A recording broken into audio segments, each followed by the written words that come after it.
If you're looking for a VR MMO to sink your teeth into, Zenith the Last City might just be the game for you.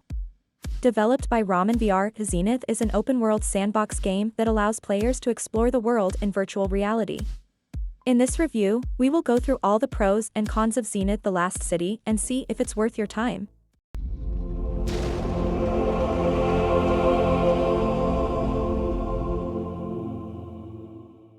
We should mention first that Zenith is an early access game, and as such, it is still in development.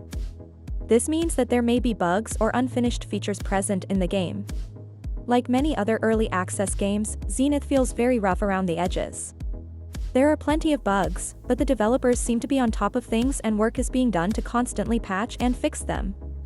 The graphics in Zenith the Last City are decent, but they won't blow you away. The world is colorful and vibrant, but it does have a bit of a cartoony look to it. The textures are also not as sharp as we would like them to be. Again, this is an early access game, so the graphics may improve over time. The controls in Zenith are pretty standard for a VR game. You use the motion controllers to interact with objects and move around the world. The controls are intuitive and easy to learn. At the moment, character creation in Zenith is very limited and you have few options when creating your character. However, the developers have said that they plan to add more customization options in the future. Only 2 classes are currently available, the Essence Mage and the Blade Master. The Mage can slow down time, teleport or hurl fire or lightning at their enemies, while the Blade Master is more of a traditional melee class that attacks with 2 weapons. Classes are broken into 3 subclasses, which allows for some more variety in gameplay. Players can be tanks, DPS, or support.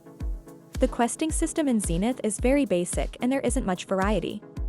Most of the quests involve going to a location and killing a certain number of enemies. There are also some fetch quests where you have to collect items for NPCs. The lack of content can make Zenith feel pretty grindy at times. Exploration is where Zenith stands out the most. The world is big and there are plenty of things to see and do. There are many different biomes to explore, from lush forests to towns and cities.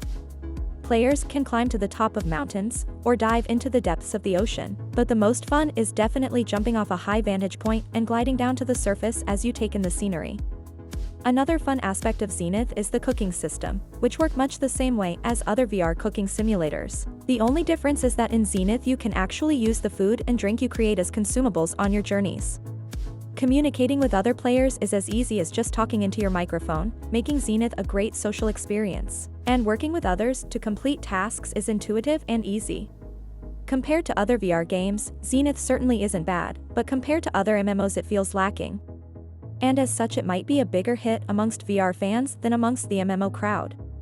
Zenith is an early access VR MMO with potential, but it still has a long way to go before it can compete with the likes of World of Warcraft or the Elder Scrolls Online.